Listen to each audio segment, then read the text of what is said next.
만약 제가 이 자리에 서게 되면 우리 강성교회 모든 우리 사랑하는 교우들과 또 가족들에게 이 말을 꼭 하고 싶은 말이 있었습니다. 그게 뭐냐면 감사합니다라는 고백이에요.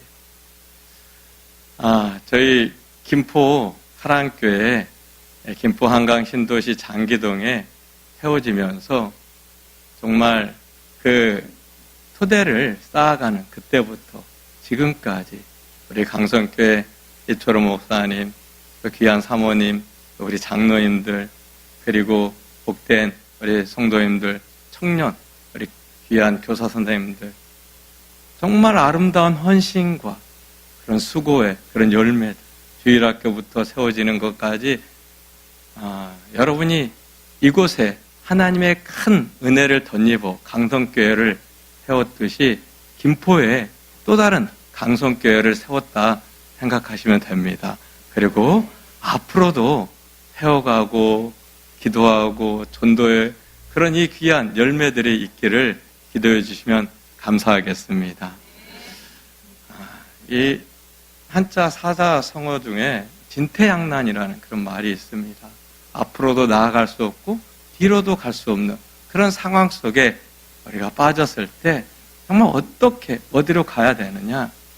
오늘 이 본문에 나오는 야곱의 식구들이 딱 그런 상황에 빠져 있어요. 오늘 본문의 내용은 이렇습니다. 야곱이 거주하는 땅에 큰 기근이 있었는데 이 야곱의 아들들에게 애굽에 가서 곡식을 사오라고 보냈어요. 근데 애굽으로 갔던 이 자녀들이 애굽에서 가져온 소식은 야곱에게 천천 이 병적과 같은 그런 소식이었어요. 이 자신들이 애굽의 총리가 정탐꾼으로 몰아서 이 작은 아들 시므온이는 이 옥에 갇혀 있고, 그리고 만약 이 막내 아들 베냐민을 데려오지 않으면 다시는 이 총리의 얼굴도 보지 못하고 양식도 사지 못한다는 거예요. 그래서 이 아들들이 돌아와서 야곱에게 베냐민을 데려가야 됩니다. 그러면서 이 맏형 르우벤이 이야기를 했는데 야곱이 꼼짝을 하지 않습니다. 왜냐하면 이미 자신이 사랑하는 그 아내, 이 라헬의 소생인 요셉을 잃고 베냐민마저 잃으면 도저히 자기는 살 수가 없어서 그냥 큰 싸움을 벌이고 나서 그냥 조용히 있어요. 근데 이제 더 이상 이 눈치만 보고 없을 그런 상황이 생겨요. 우리 1절과 2절을 한번 성경을 펴놨으니까 다 같이 한번 읽겠습니다. 시작. 그 땅에 기근이 심하고 그들이 애굽에서 가져온 곡식을 다 먹음에 그 아버지가 그들에게 이르되 다시 가서 우리를 위하여 양식을 조금 사오라. 아멘. 이 야곱이 있는 그 땅의 기근이 너무너무 심해졌어요. 이제 이 애굽에서 가져온 양식이 다 떨어졌습니다. 더 이상 버틸 수가 없어요. 이때 어떻게 해야 하느냐? 계속 이렇게 뭔가 일이 생기기를 바라면서 버텨야 하느냐? 아니면 무슨 일을 해야 되는가? 이 양당 간에 결단을 내려야 되는데, 물론 우리가 살면서 버티는 게 약일 때가 있어요. 예를 들어 아픈 상처를 도려내고 따냈다면 이 아픈 이 약을 바르고 기다려야 돼요. 근데 굶은 상처에 약만 바르면서 기다린다고 이 몸이 낫겠는가? 낫지 않아요. 이거 수술을 해야 될지 아니면 약을 써야 될지, 우리의 삶에 더 밀접한 관계에서 지금 우리에게 닥친 이 어려움에 대해 참고 기다려야 할지 아니면 판단해서 움직여야 될지 어떻게 분별할 수 있느냐? 그럼 그 기준점은요, 이 일이 나한테 책임질 수 있느냐? 그러면 이 일이 내 손 안에 있으면요, 아무리 어려운 일이라도 해야 돼요. 근데 이 일이 내 손을 벗어나 있으면요, 우리는 기다리면서 또 인내하고 참아야 될 그러한 이 모습에 있어야 돼요. 야곱은요, 이 어려운 일이지만 베냐민을 보낼 수 있는 건 야곱의 손 안에 있었어요. 근데 야곱은 그렇게 하지 않습니다. 그렇게 하지 않고 기다리는 거예요. 뭔가 될 대로 되라, 이런 식으로 이렇게 기다리고 있는 그런 이 시점에서 오늘 중요한 일을 합니다. 야곱은 도저히 베냐민을 보낼 수 없고 강경히 버틸 때, 이때 지금까지 집안의 모든 일에 소극적으로 일관해 오던 유다가 이 일에 발을 딱 디디면서 유다가 이 일에 나서요. 3절 서두에 보면 유다가 아버지에게 말하여. 지금까지 유다는요,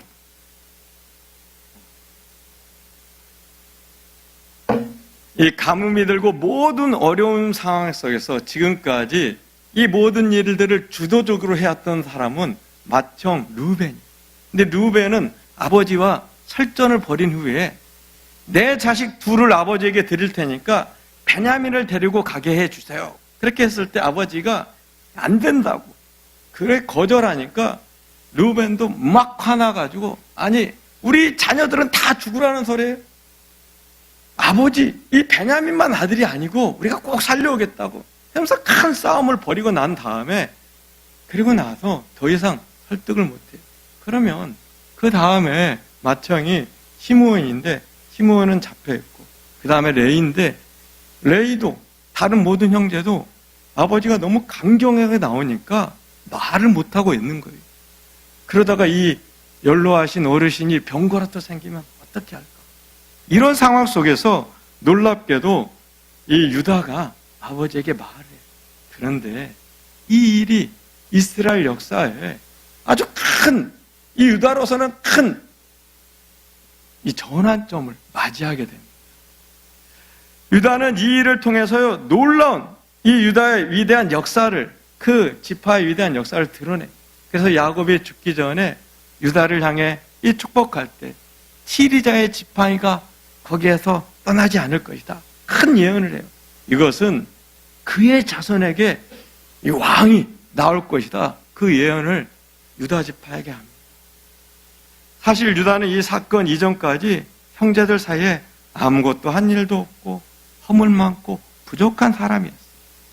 그는 요셉이 애굽으로 팔려갈 때에도 그 자리에 있으면서 동생을 팔아버린 사리고, 이후에 이 머리 컸다고 교회 공동체인 이 아버지 집, 이 야곱의 집을요 떠나서 자기가 세상에서 살겠다, 가나안 여인을요 자기의 아내로 맞이해서 살고, 성경 어디에도 없는 그 며느리와 이 불륜을 해서 자녀를 낳는, 아주 정말 이 일 이전까지 유다는요 정말 볼품없는 그런 사람이었어요. 그러나 그는 야곱의 집이 가장 어려울 때 가만히 있지 않고 자신의 모든 인격과 생명을 걸고 이 어려움을요 해결합니다. 바로 유다의 위대함이 여기 있는 거예요. 정말 어렵고 힘들 때, 그 짐을 누군가가 짊어져야 될 때 그는 가만히 있지 않았어요. 그는 가만히 있지 않고 발벗고 나서서 그 짐을 짊어지고 그렇게 나아가요.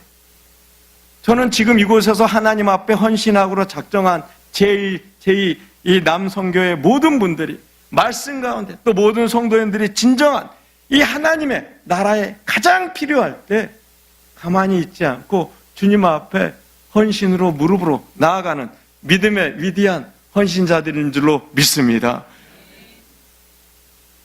그런데 오늘 본문의 핵심은 이제부터예요. 유다가 집안의 큰 일을 해결하기 위해서 아버지 야곱을 설득하는데, 바로 이것이 우리 인생의 중차대한 문제를 푸는 열쇠예요. 그렇다면 유다가 이 어려운 문제를 어떻게 풀어가느냐? 먼저는요, 야곱에게 현실을 있는 그대로 인정하게 합니다. 우리 3절과 4절 말씀을 함께 우리 다 같이 읽겠습니다. 시작.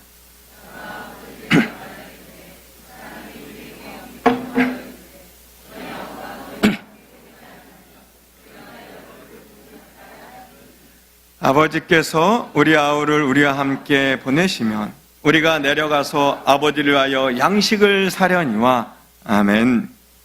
이 애굽의 총리가 엄히 경고한 말이 무엇이냐면요, 너희 아우가 함께 오지 아니하면 너희가 내 얼굴을 보지 못하리라. 그 말이. 사실 야곱은 시간을 끌면 애굽의 총리가 이 일을 잃을 것 같기도 하고 무슨 일이 생길 것 같기도 하고 그런 이 마음을 가졌는지도 몰라요. 근데 형제들은 아버지가 베냐민을 보내지 않으려는 마음을 알기에 더 이상 말도 못하고 왜냐하면 베냐민을 데리고 가야 한다는 것을 말하면 또 언성이 높아질 것 같고 무슨 일이 생길 것 같고.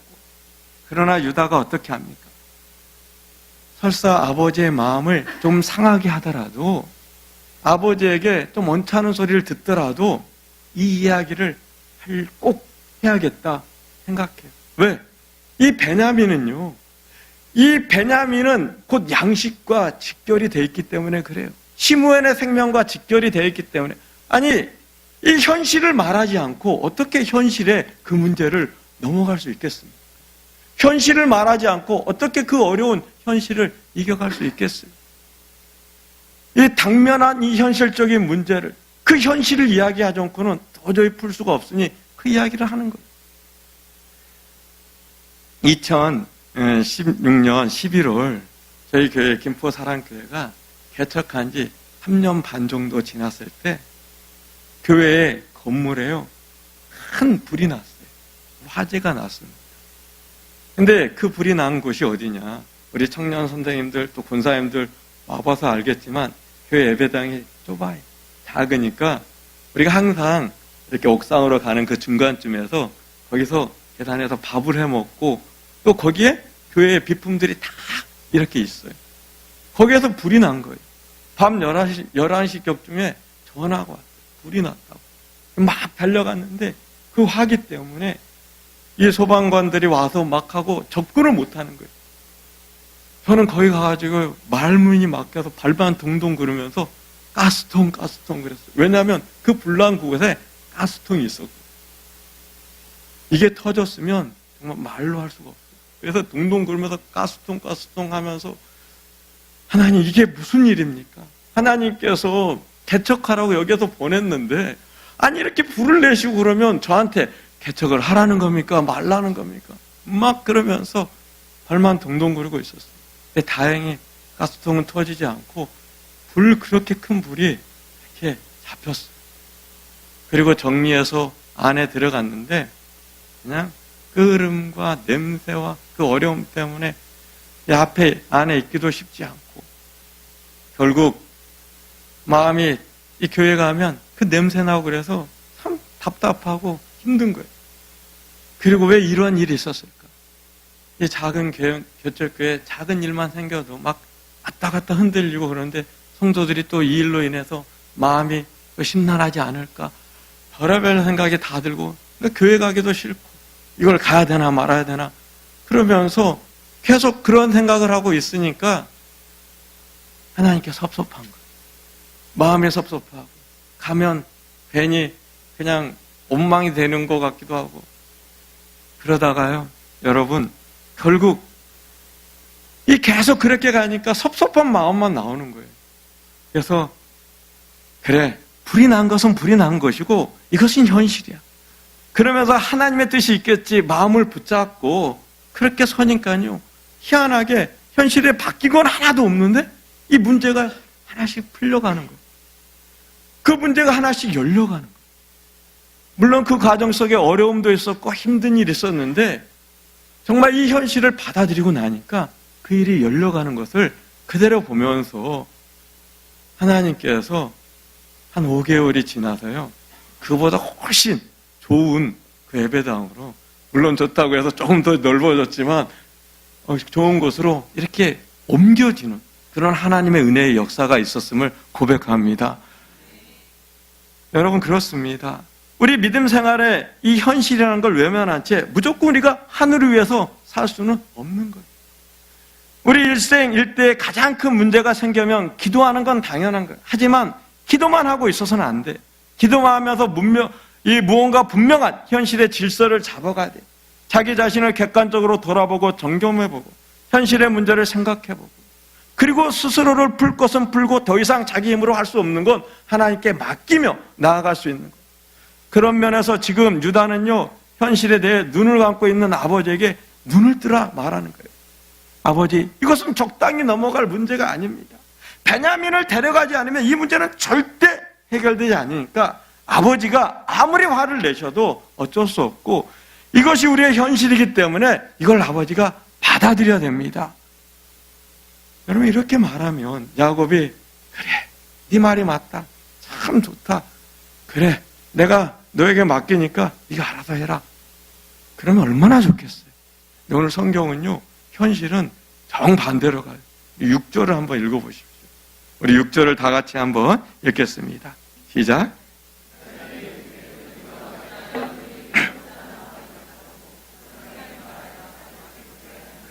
아멘. 이게요, 그냥 이렇게 성경을 읽어서 그렇지, 이 본문을 그대로 이야기하면요, 야곱이 큰 언성을 높이면서 화를 내는 거예요. 아니, 너희들이 어떻게 이렇게 말을 했길래, 이렇게 일을 만들어서 나를 이렇게 힘들게 하고 내가 죽어도 좋아! 이렇게 화를 내는 거예요. 감정이 그냥 폭발한 겁니다. 그런데 놀라운 사실은요, 이 감정적인 것에 두 번째로 유다는 어떻게 하냐? 감정으로 대하지 않는다는 거예요. 여러분, 유다는 감정을 감정으로 대체하지 않습니다. 요즘 교회마다 신천지 때문에 큰 곤욕을 치르고 있는데 이제는 어수선하니까 온불교 신자도요, 교회에서 큰 난리를 한다고 그런 이야기를 들었어요. 온불교 신자가 어떤 신자는 원망과 불평이 가득한 신자가 온불교 신자라는 거예요. 저 이제 알았어요. 지금 야곱이 그래요. 야곱이 자기의 현실은 바라보지 않고 그냥 이 자식들에게 모든 원망과 불평을 다 이야기하는 거예요. 이 무슨 말이냐? 아니, 왜 집에 막내가 하나 더 있다고 말을 해 나를 이렇게 어려움에 빠뜨리느냐? 형제가 원래 10명이라 했으면 애굽의 총리가 그것을 어떻게 알아? 너희들이 그렇게 가서 10명이라 하고 왔으면 되지 않았느냐? 마치 껄끄러운 이 사람이 전화를 바꿔준 아이의 부모처럼, 야, 엄마 없다고 하라고 그렇게 이야기했는데, 아이, 바꿔주면 이걸 어떻게 해? 이렇게처럼 야곱이 이야기하는 거예요. 아무리 애굽의 총리가 꼬치꼬치 물어도 적당히 둘러대면 그냥 넘어갈 거예요. 야곱이 이렇게까지 나오면요, 아마 저 같으면, 아니, 아버지 정말 너무해요. 어떻게 베냐민만 아들입니까? 우리들은 아버지 눈에 사람도 아닌가요? 우리의 손주, 손주들은 다 굶어 죽으라고. 그렇게 원망 섞인 감정으로 대했을 거예요. 그러나 유다는 그렇게 하지 않아요. 7절을 보면요, 그들이 이르되 그 사람이 우리와 우리의 친족에 대하여 자세히 질문하여 이르기를 너희 아버지가 아직 살아계시느냐?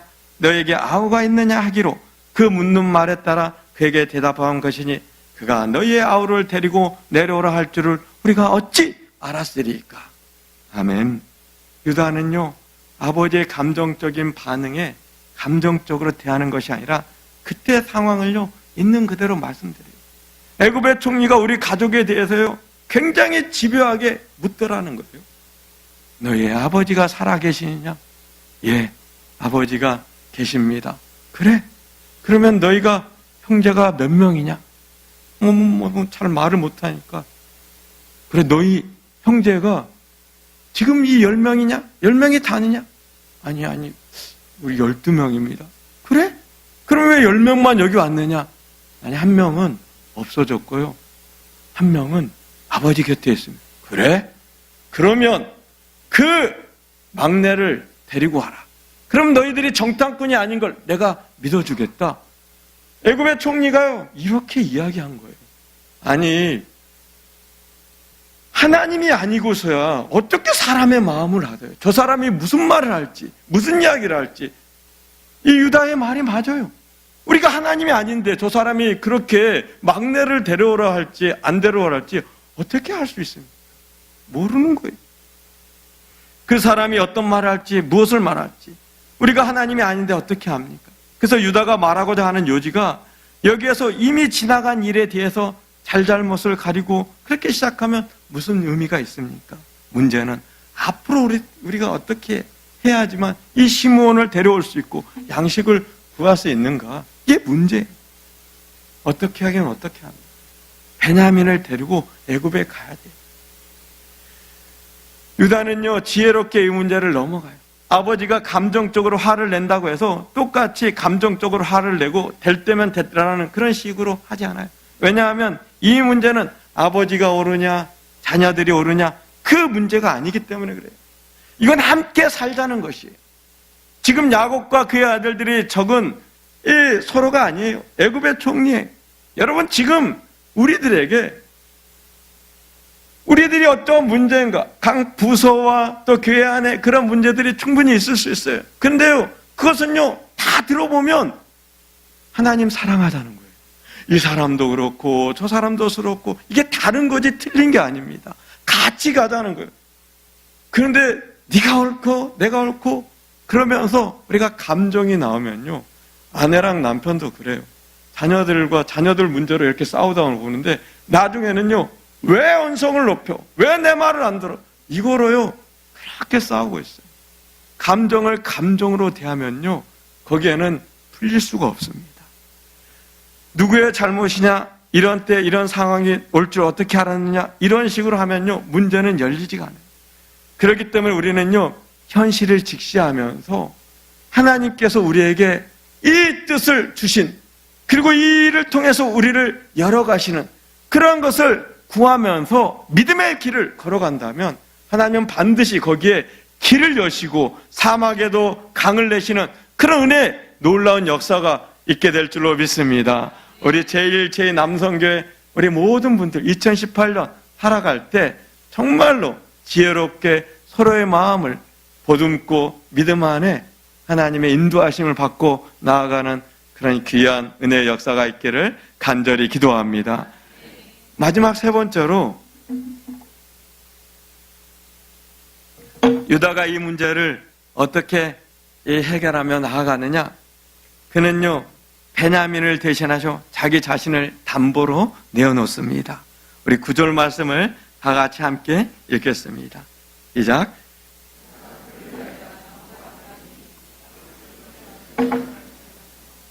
내가 만일 그를 아버지께 데려다가 아버지 앞에 두지 아니하면 내가 영원히 죄를 지리이다.